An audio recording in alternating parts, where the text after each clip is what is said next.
बहुत पुरानी बात है। चाइना के किसी एक गांव में 3 भिक्षु रहते थे।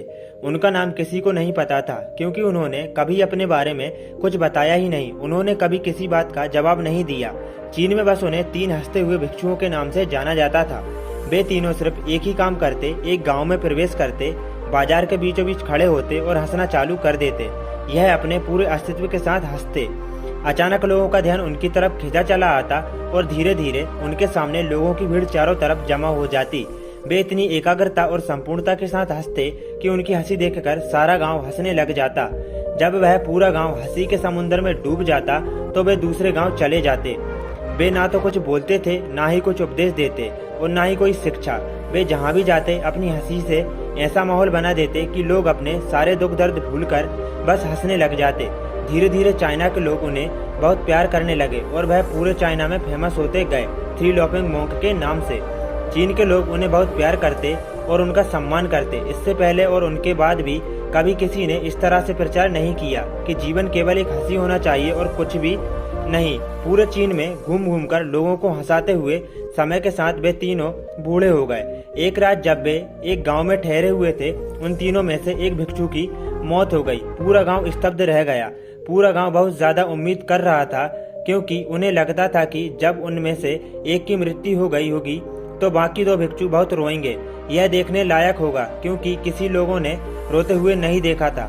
जब सुबह हुई तो पूरा गांव इकट्ठा हुआ, लेकिन दोनों भिक्षु तीसरे के लाश के पास खड़े जोर जोर से हंस रहे थे। ऐसी हंसी जैसे उन्होंने आज से पहले कभी ना हंसी हो।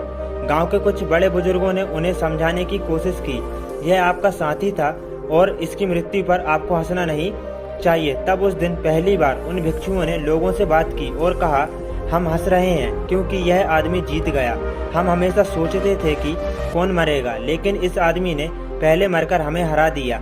हम अपनी हार, इसकी जीत पर हंस रहे हैं। इसके अलावा ये कई वर्षों तक हमारे साथ रहा।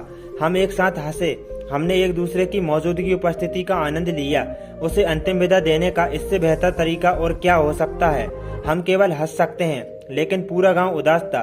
जब मृत भिक्षु के शरीर के अंतिम संस्कार के लिए चिता पर लेटाया गया तो सारे गांव वालों को एहसास हुआ कि शेष वे भिक्षु केवल मजाक नहीं कर रहे थे। वे तीसरा जो मृत था वह भी हंस रहा था। चीन में यह प्रथा थी कि जब एक इंसान की मृत्यु हो जाती थी तो उसके पुराने कपड़े उतारकर उसे नहला धुलाकर नए कपड़े पहना दिए जाते थे। लेकिन मरने से पहले उस भिक्षु ने अपने साथियों से अपने कपड़े ना बदलने के लिए कहा था। तीसरे भिक्षु ने कहा था, मुझे स्नान मत करवाना, क्योंकि मैं कभी अशुद्ध हुआ ही नहीं। मेरे जीवन में इतनी हंसी आई कि कोई अशुद्धता जमा ही नहीं हो सकती थी। मैंने कोई धूल जमा नहीं की है। हंसी हमेशा युवा और ताजा होती है, इसलिए मुझे नहलाकर मेरे कपड़े मत बदलना। जब उस तीसरे भिक्षु के शरीर पर आग लगाई गई, गांव वालों को पता चला कि उस भिक्षु ने मरने से पहले अपने कपड़ों में कुछ पुराने चीनी पटाखों को छुपा रखा था, जो आग लगने के बाद आसमान में फटकर रंग बिरंगे कलर में फैल गए। और यह देखकर एक बार पूरा गांव जोर जोर से हंसने लगा। तो इस तरह से वह तीसरा भिक्षु मरने से पहले भी गांव वालों को हंसा गया। और यह देखकर शेष दोनों भिक्षुओं ने कहा, चालाक आदमी, तुम मर चुके हो, लेकिन तुमने हमें एक बार फिर हरा दिया। तुम्हारे द्वारा गांव वालों में पैदा की गई ये हंसी आखिरी हंसी थी।